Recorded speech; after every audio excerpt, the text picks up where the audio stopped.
Israel se acaba de declarar en alerta máxima ante un eventual, aunque ellos dicen, inminente ataque de Irán. ¿Qué significa esto y por qué la población ha tenido que encerrarse en sus casas, buscar refugio, buscar agua, buscar alimentos y básicamente protegerse?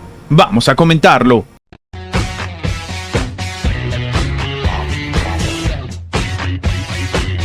Israel se puso el día de hoy en estado de alerta máxima ante la amenaza de su seguridad en un posible ataque de represalia por parte de Irán, por el ataque evidentemente que primero empezó a hacer el ejército israelí contra el consulado de Irán en Damasco, que terminó con la vida de 13 personas, entre ellas 7 guardias revolucionarios de Irán, en paralelo a la guerra que se está viviendo en la franja de Gaza. Sabremos cómo defendernos y actuaremos en consecuencia al simple principio de quien nos haga daño, le haremos daño. Esto es lo que ha afirmado el ministro de Israel Benjamín Netanyahu en un claro mensaje a Irán, antes de reunirse con el gabinete de guerra para abordar la amenaza de Irán y declararse en estado de alerta. El portavoz del ejército, Daniel Hagari, había anunciado poco antes que Israel ya estaba calculándose para entrar en alerta máxima y que sus tropas están desplegadas en todas las fronteras y que sus aviones de combate están listos para una variedad de escenarios. En los últimos 6 meses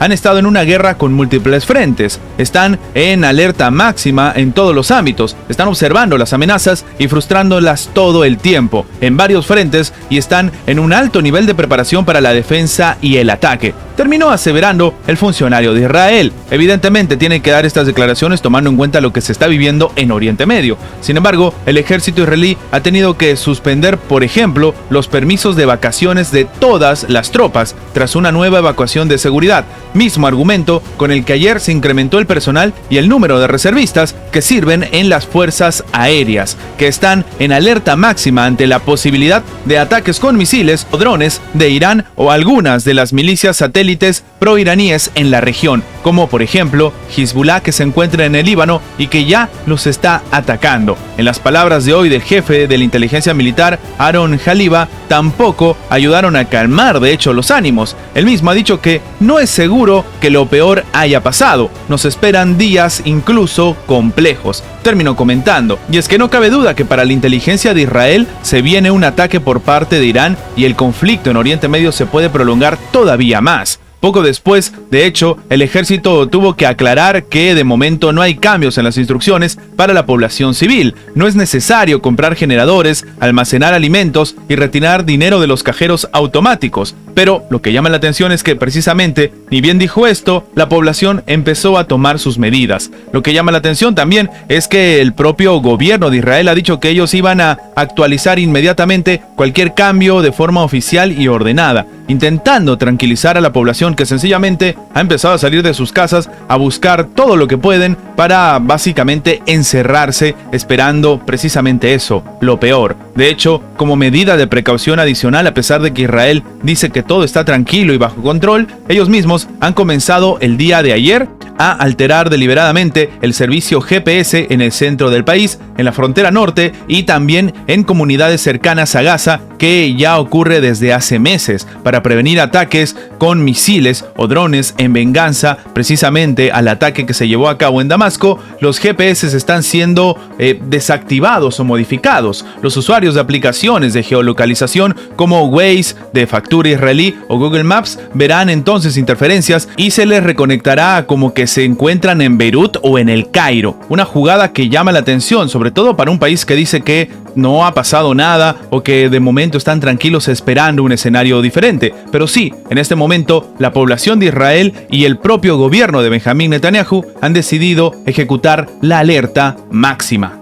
El presidente Joe Biden ha dicho este jueves al primer ministro de Israel, Benjamín Netanyahu, que la situación humanitaria general en Gaza es inaceptable y ha advertido que Israel debe tomar medidas para hacer frente a la crisis o se va a enfrentar a las consecuencias. Una dura declaración del aliado más firme de Israel. De hecho, la conversación de 30 minutos fue la primera llamada telefónica de ambos dirigentes desde el ataque de Israel que causó pues la muerte de 7 cooperantes del World Central Kitchen que trabajaba en Gaza. Este incidente incidente desató la furia dentro de la Casa Blanca y también se ha dicho que Biden ha alcanzado un nuevo nivel de frustración en su campaña de Israel en Gaza. De hecho, precisamente esto sucede en plena campaña electoral. Así el escenario, el presidente Biden ha hecho hincapié en que los ataques a trabajadores humanitarios y la situación humanitaria en general son inaceptables. Esto ha comentado literalmente la Casa Blanca en un comunicado poco después de que terminara la llamada. Dejó claro entonces que la política de Estados Unidos con respecto a Gaza estará determinada para una evaluación por parte de Estados Unidos en una acción inmediata de Israel sobre estas medidas. Biden también ha dicho que Israel tenía que anunciar y aplicar una serie de medidas especiales concretas y medibles para poder hacer frente a los daños civiles, el sufrimiento humanitario y la seguridad de los trabajadores humanitarios. Si Estados Unidos no ve cambios en las políticas de Israel para proteger, por ejemplo, a los civiles en Gaza, habrá cambios en la política estadounidense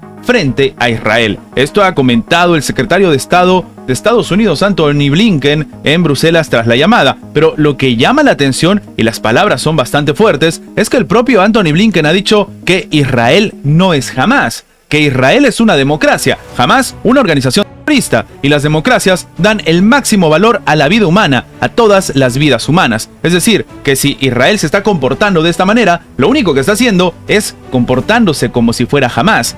En resumen, está comparando la forma en la que está actuando la administración de Benjamín Netanyahu con un grupo terrorista. Unas palabras bastante elevadas, tomando en cuenta que las dice una de las manos derechas del propio Joe Biden, que se supone es el más grande aliado de Israel en este momento. Estados Unidos nunca en la historia se había referido así a alguna administración dentro de Israel. Biden está conmocionado por el ataque a los trabajadores, según ha dicho, por ejemplo, el propio John Kirby. De hecho, Israel reconoció la autoría de los ataques, pero afirmó que el convoy no estaba en el punto de mira y que la muerte de los trabajadores no fue deliberada. El país, de hecho, sigue investigando las circunstancias que rodean a las muertes. Lo que llama la atención es que, después de este triste escenario, todas las ayudas humanitarias en Gaza se han esfumado. Nadie quiere vivir lo mismo que le ha tocado a esta pobre ONG, y sí, en este momento, los refugiados en Gaza son los principales afectados. De hecho, para algunos expertos, esto convalida una estrategia de Netanyahu bastante preocupante: utilizar la ayuda humanitaria como una moneda de cambio.